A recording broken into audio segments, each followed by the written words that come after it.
Bonjour Philippe Baptiste. Bonjour. Bonjour Paul. Bonjour à tous. Merci d'être avec nous sur France Info dans ce moment de vérité pour plus d'1 million de lycéens ou étudiants en réorientation.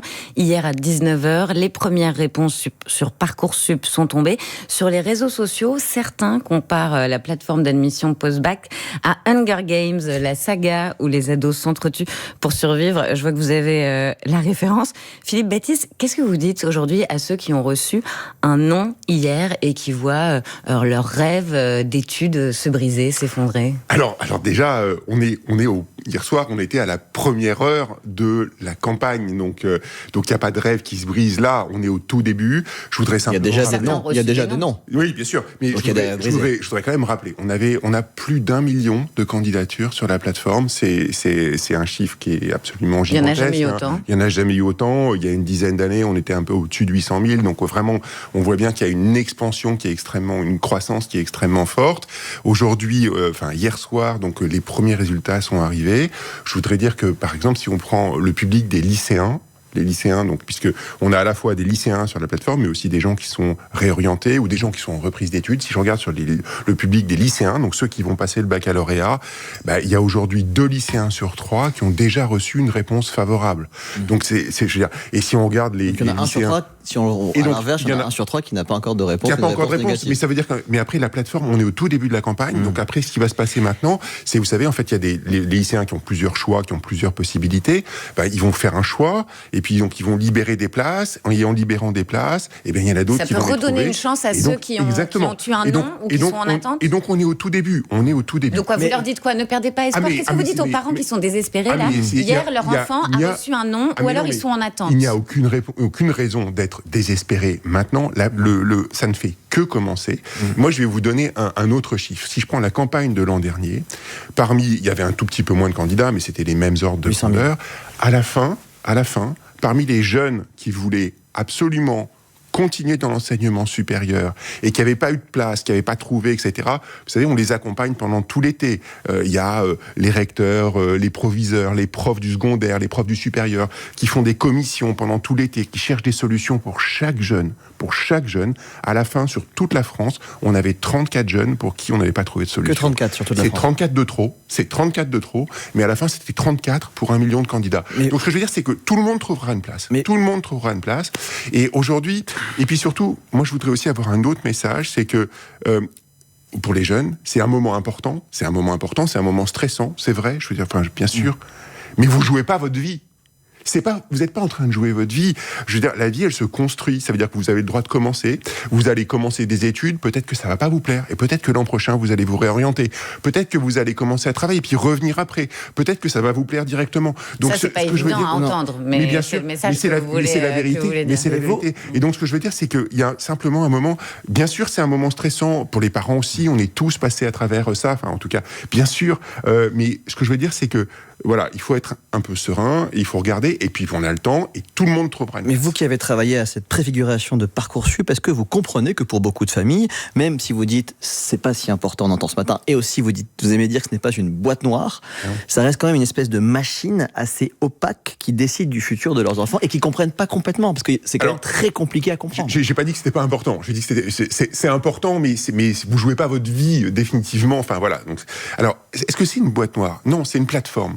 C'est une plateforme, et ça veut dire quoi? Ça veut dire qu'en fait, c'est simplement une plateforme sur laquelle des jeunes viennent avec des projets, et il y a des formations en face, et le but du jeu, c'est quelque part qu'elles se rencontrent. C'est ça l'objet de la plateforme. Donc maintenant, en quoi c'est une boîte noire? Ce que des fois, les jeunes ont du mal à comprendre, c'est pas la plateforme elle-même qui est un outil numérique. On peut le changer, on peut changer la manière dont il se comporte. Tout est possible.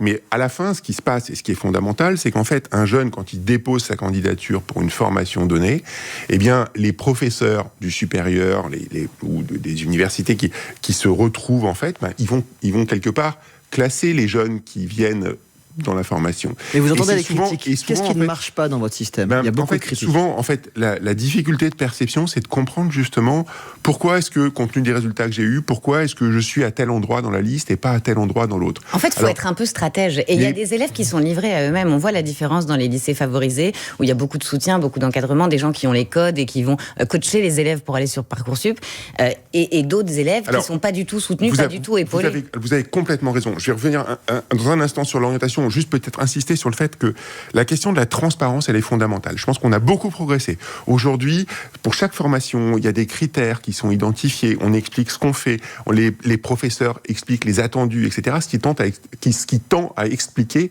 les classements à la fin. Maintenant, où vous avez parfaitement raison, une question fondamentale, c'est la question de l'orientation. Et je veux dire, c'est pas tellement la plateforme, c'est pas ce qui se joue aujourd'hui, c'est ce qui s'est joué les 3-4 dernières années.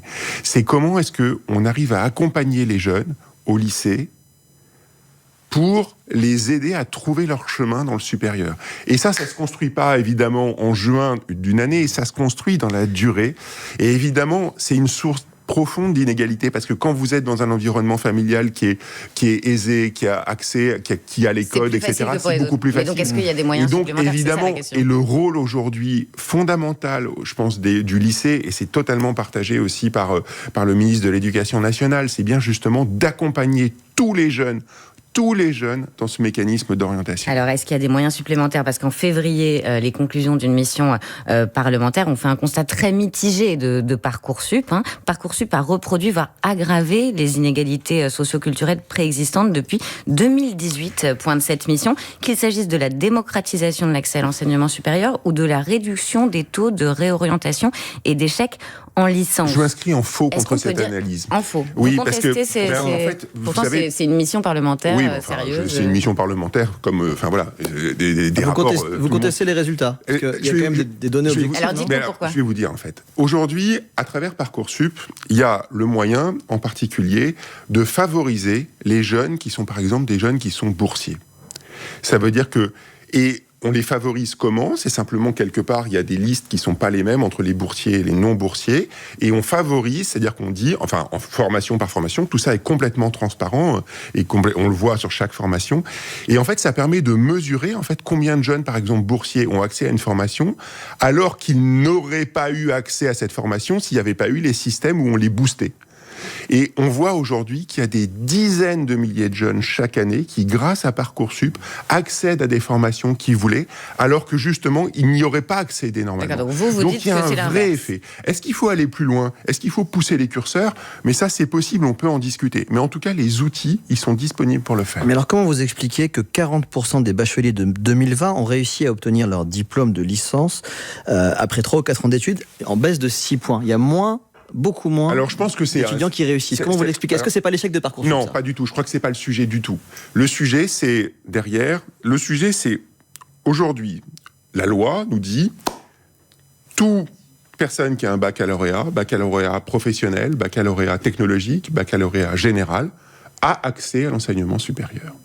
La question fondamentale qu'on doit se poser, et que je ne vais pas trancher dans les mois qui viennent, mais qui, je trouve, devrait être une des questions dont on devrait parler pour la prochaine campagne présidentielle, c'est: est-ce que ça a encore du sens aujourd'hui, ça? C'est-à-dire que, est-ce qu'à un moment ou à un autre, on ne doit pas se demander si véritablement le baccalauréat, dont les taux de succès l'année passée étaient quand même de 97%, je crois, en série générale, qui sont donc extrêmement élevés, on sait tous que, voilà, derrière, est-ce que tous les jeunes qui arrivent, ils sont préparés pour faire une licence, par exemple? Et à votre façon de poser la question, on comprend que pour vous, non. Donc il faudrait qu'il y ait moins de bacheliers qui accèdent à l'enseignement supérieur? Mais c'est les faits, c'est quelque part, en fait, quand vous voyez, en fait, la difficulté qu'ont les jeunes, effectivement, à passer la barrière de la licence, alors probablement qu'on peut améliorer les choses et qu'on peut être plus efficace, etc.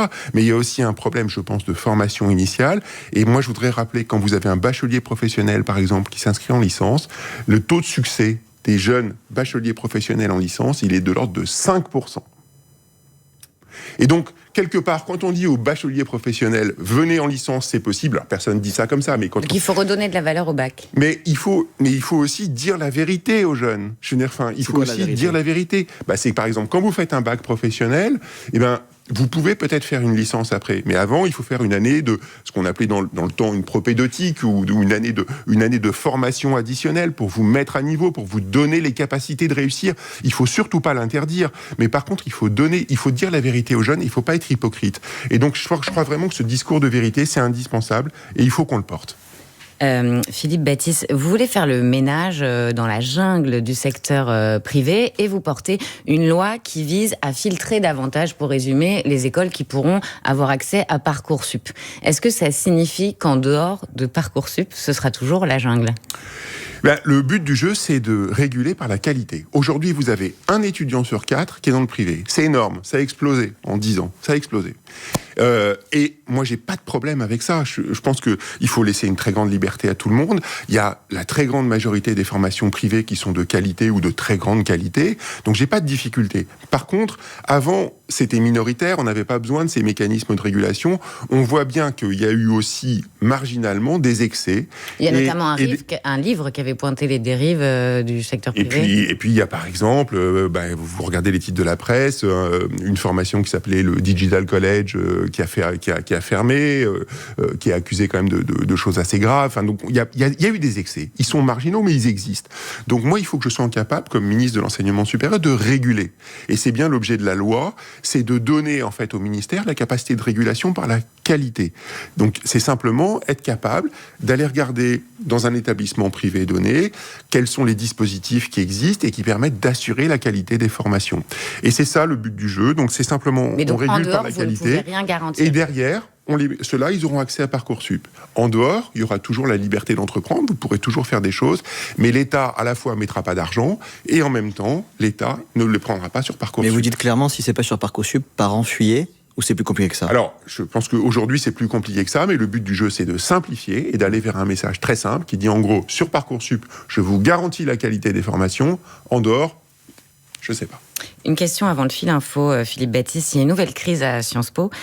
Son directeur Louis Vassy, qui incarnait le retour au calme dans cette école qui avait été bousculée par les crises, par les manifestations pro-palestiniennes, il est contesté par le corps enseignant. On l'écoute, il était sur France Inter tout à l'heure. Quand je vois ça, la violence, honnêtement, des propos qui sont tenus à mon égard, on parle quand même de Vassy génocidaire, Vassy assassin, Vassy a du sang sur les mains, et je m'inquiète vraiment pour la salubrité du débat public. Attaquer un directeur du fait des décisions qu'il prend, c'est objectivement s'en prendre à l'autonomie des établissements d'enseignement supérieur. Est-ce que le directeur de Sciences Po a le soutien de son ministre de tutelle ? Mais bien sûr. Et puis moi, je comprends l'inquiétude qui est formulée par Louise Vassy. Moi, je crois que l'école avait besoin de sérénité. Et je constate que Louise Vassy, avec une politique, qui est d'ailleurs la politique qu'on essaye de mener dans tous les établissements, il a restauré une forme de sérénité. Et c'est pas de l'autoritarisme comme on lui reproche. Mais non, je veux dire, dire en gros le blocage ne fait pas, la théorie du blocage ne fait pas partie du syllabus, c'est pas de l'autoritarisme. Et envoyer les forces de l'ordre quand il y a des étudiants qui bloquent un amphi. Écoutez, je suis désolé, mais bloquer un amphi, je veux dire, ne fait pas partie d'une formation quelconque. Alors qu'il y ait des discussions qui soient riches, qu'il y ait des prises de position politiques au sein des établissements, des étudiants, etc., de l'accueil de personnalités politiques, c'est normal. Ça fait partie du débat, c'est la tradition en France, et moi, j'y suis tout à fait favorable. Par contre, les violences, les blocages, non, j'y suis pas favorable. Je crois que Louise Vassy a ramené une forme de sérénité aujourd'hui à Sciences Po. Après qu'il y ait des dissensus, que les gens contestent, etc., tout ça, c'est normal. Mais moi, je lui fais confiance pour établir un dialogue qui soit un dialogue serein avec l'ensemble de sa communauté académique. Donc, il est pleinement soutenu par son ministre de tutelle. Dans un instant, on va parler de l'espace, parce que c'est une autre de vos casquettes. Vous avez notamment été président du Centre national des études spatiales, vous le ministre de la Recherche et de l'Enseignement supérieur, mais pour l'instant il est 8h47 et c'est l'info en 1 minute avec Maureen Sugnard. Les enquêteurs tentent toujours de retrouver Liana qui a disparu vendredi dans le Gers. La petite fille de 11 ans connaît le principal suspect. Il s'agit du père d'une amie. Cet homme de 41 ans est mis en examen selon les informations de France Info. Il avait déjà été visé par 2 plaintes. L'une d'elles déposée l'année dernière pour viol sur une fillette de 10 ans. La loi d'urgence agricole passe un cap. Les députés adoptent largement le texte voulu par le gouvernement. Il prévoit notamment de simplifier les agrandissements des élevages, de faciliter aussi le stockage de l'eau et cela inquiète les associations environnementales. Fin juin, ce sera au tour du Sénat d'examiner le texte. Au Koweït, le trafic aérien est suspendu après une attaque contre l'aéroport international. Il y a plusieurs blessés selon l'armée du pays. Un peu plus tôt ce matin, l'armée américaine a dit avoir abattu des missiles et des drones iraniens visant ses bases et ses alliés dans le Golfe. Et puis la cérémonie va débuter à 11h tout à l'heure. Hommage national aux Invalides pour Edgar Morin, le philosophe et ancien résistant, est mort à l'âge de 104 ans la semaine dernière. France Info. Le 8-30 France Info. Agathe Lambray, Paul Larouturou. Avec Philippe Baptiste, ministre de l'Enseignement supérieur, de la Recherche et de l'Espace, on va rester encore un tout petit peu à l'université pour parler du sort des étudiants étrangers. Oui, parce que la mobilisation des facs se poursuit contre l'augmentation des frais d'inscription pour les étudiants étrangers hors Union européenne. Une licence, ça coûte à peu près 178 € par an. Pour eux, ça va coûter 2895 € par an pour avoir une licence. Vous dites beaucoup, monsieur le ministre, choose France, mais pour beaucoup d'étudiants africains, maghrébins, asiatiques, le message entendu, c'est plutôt payer plus cher ou rester chez vous. Est-ce que vous assumez ce signal ? Alors, d'abord, je voudrais rappeler que c'est pas quelque chose de nouveau. Ces tarifs, ils sont fixés depuis 2019. Ils étaient appliqués de manière assez, on va dire, aléatoire. Là, vous les généralisez. Effectivement. Je voudrais aussi rappeler que le coût réel d'une licence, aujourd'hui, tourne autour de 10 000 € pour simplifier. 10 000, 11 000 €. L'étudiant paye son 110 €. Et donc, ce qu'on est en train de dire aujourd'hui, on demande effectivement à des étudiants internationaux qui viennent de contribuer à hauteur de, en moyenne, je veux dire, c'est entre la licence et le master, 3 000 € pour simplifier. Et ça veut dire que derrière, l'État, les Français, contribuent, eux, pour la formation de l'étudiant à 7 000 €. Donc, c'est pas du racisme comme le pointent les étudiants qui sont en colère aujourd'hui. Il me semble pas, non, justement. On est en train de dire, justement, bien sûr, on continue à assumer le fait qu'on contribue à la formation de ces jeunes. Mais par contre, ce qu'on veut aussi, et c'est bien l'objet de ce plan d'attractivité, d'abord, on assume le fait que la France est un grand pays d'enseignement supérieur et qu'on veut attirer les talents internationaux. Et on veut les attirer, pourquoi ? C'est pour le rayonnement de la France, bien sûr, mais c'est aussi parce qu'on en a besoin dans un certain nombre de secteurs. Aujourd'hui, des étudiants en sciences, en technologie, des techniciens, si on n'a pas les étudiants qui viennent en dehors de l'UE, hors UE... Ils viennent d'où d'ailleurs ? Vous avez des données là-dessus ? C'est très unique. Alors, bien sûr qu'on a les données. Et alors, en fait, il n'y a pas un seul pays qui fait plus de 10% de l'ensemble des étudiants. Donc, ce que je veux dire par là, c'est qu'en fait, on a des bassins de recrutement qui sont extrêmement larges. On a des croissances très, très fortes dans un certain nombre de pays. L'Inde, par exemple. Donc, c'est très international aujourd'hui. Et aujourd'hui, on assume ça, évidemment. On veut continuer à les attirer. Donc, c'est pas du tout un message de fermeture. Et moi, je pense qu'en fait, ces talents, il faut non seulement les attirer, il faut aussi faire en sorte qu'après, une fois qu'on les a formés, ils restent. Et ça, c'est quand même une vraie difficulté aujourd'hui, parce qu'il y a des difficultés de transition entre les titres de séjour, entre les visas étudiants et les visas salariés. Donc, on travaille là-dessus. C'est pas du tout une mesure de fermeture. Par contre, ce qu'on dit, c'est qu'effectivement, il y a un coût et que on demande aux étudiants d'assumer une petite fraction de ce coût. Et à côté de ça, on a des bourses. On a des bourses du gouvernement français pour les meilleurs. Donc ça, c'est aussi très significatif. Et aujourd'hui, excusez-moi, mais le fait de tenir un message, quand j'entends de temps en temps en disant « il faut que tout soit gratuit », etc. La vérité, c'est quoi ? C'est qu'on a aujourd'hui, parmi les étudiants internationaux qui viennent aujourd'hui, un nombre significatif de ces étudiants qui sont en situation de très grande pauvreté. Ils arrivent en France, alors effectivement, les études sont gratuites, mais ils n'ont pas de quoi se loger, ils n'ont pas de quoi se nourrir. Est-ce que ça, c'est pas aussi une forme un peu d'hypocrisie du système ? Moi, je plaide pour avoir des systèmes qui soient clairs. Et un système qui est clair, c'est de dire, vous êtes un très bon étudiant international. Pardon, mais si ça coûte 3 000 € l'année pour ces étudiants, ça va être encore plus dur. Mais pardon. Vous les empêchez de venir. Mais non, mais c'est pas ça. Mais c'est ce qu'on dit aujourd'hui, c'est si vous venez en France, mais ces étudiants qui sont en situation de très grande précarité, ils ne réussissent pas. Pardon, je veux dire, la vérité, c'est qu'en qu'ils viennent en moyenne, France. ils réussissent pas. Donc il faut quand même avoir un discours de vérité. Vous C'est voulez pas non plus trier un en service. amont, en fait, filtrer en amont. Moi, je veux de très bons étudiants qui bénéficieront de bourses du gouvernement français. Et puis, je veux aussi des étudiants qui veulent venir en France et qui ont les moyens de vivre en France. Je veux dire, enfin, et il me semble que cette mesure-là, c'est une mesure de bon sens aujourd'hui, tout simplement. Philippe Baptiste, on va faire appel à une autre casquette, celle de ministre de l'Espace, parce que Thomas Pesquet va partir pour la 3e fois dans l'espace l'année prochaine, dans le cadre d'un accord entre la France et une start-up américaine. On écoute, on écoute Thomas Pesquet, il était sur France Info ce matin. Comme pour mes premières missions, en fait, rien n'est fait jusqu'à ce qu'on soit dans l'espace. Donc aujourd'hui, la nouvelle est sortie, mais tant que je ne serai pas sur le pas de tir, je pense que j'y croirais pas complètement. C'est une nouvelle page de la conquête spatiale. Plusieurs stations vont trouver leur place en orbite basse terrestre. Et puis, pendant ce temps-là, les astronautes vont aussi aller un petit peu plus loin. On parle du retour vers la Lune, Artemis. Bon, on a peu de motifs de se réjouir en ce moment, Philippe Baptiste, mais malgré une dette abyssale, un président en fin de règne, une société, une classe politique divisée, on peut dire que la France est une puissance spatiale majeure. C'est ça que le signal que cela envoie ? C'est-à-dire que lundi, effectivement, moi j'ai vu des motifs de se réjouir, presque 100 milliards d'euros qui ont été annoncés d'investissements à Versailles sur Choose France, et en plus de ça, des investissements aussi dans le spatial, et aussi une annonce effectivement vaste qui va emmener 2 astronautes français, en plus de Sophie Adno, qui est déjà aujourd'hui sur la Station Spatiale Internationale.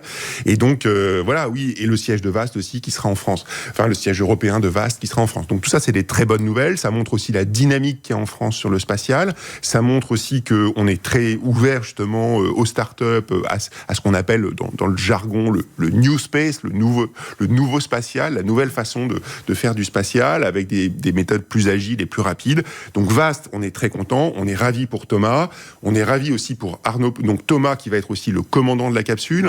Premier commandant non américain d'un vaisseau américain. C'est quand même une, voilà, ça montre aussi la confiance que la NASA aussi a en Thomas Pesquet, qui est quelqu'un évidemment d'incroyable. Vous disiez le futur Thomas Pesquet, c'est ça ? Bien sûr. Et puis il y a Arnaud Prost, Arnaud qui est aussi très fort, qui va faire son premier vol un petit peu après, et puis surtout qui va être pilote d'essai et qui va aussi quelque part travailler sur une nouvelle station, donc pas la Station Spatiale Internationale, une nouvelle station qui est en train de se créer autour de VAST. Et donc c'est des aventures qui sont extraordinaires. Vous êtes aussi un spécialiste de l'intelligence artificielle. Or, dans nos facs, les étudiants utilisent massivement ChatGPT.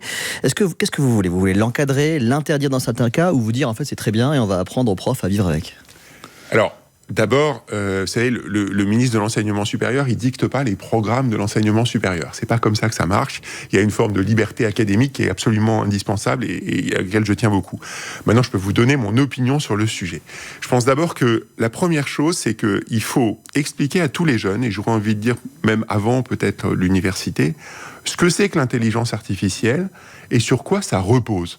Et donc pour ça, il faut faire un peu de science, un peu de technique, un peu de maths, pas trop compliqué, mais vous savez, on peut expliquer à des lycéens, moi je l'ai fait plusieurs fois, des choses de base sur l'intelligence artificielle. On n'a pas besoin de concepts forcément très complexes, mais il faut expliquer. Il faut expliquer ce que c'est et comment ça marche.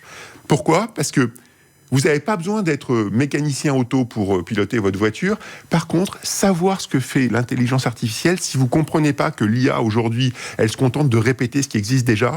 Mais c'est plutôt un problème ou c'est plutôt une bonne nouvelle pour vous, à la fac aujourd'hui ? Alors attendez, et donc... On n'a plus beaucoup de temps. Ok, deuxième point, c'est qu'après, je pense que ça pose des problèmes d'usage. C'est-à-dire qu'en fait, quelle que soit votre discipline, vous apprenez à être journaliste, eh bien, vous devez comprendre ce que va faire l'IA pour vous.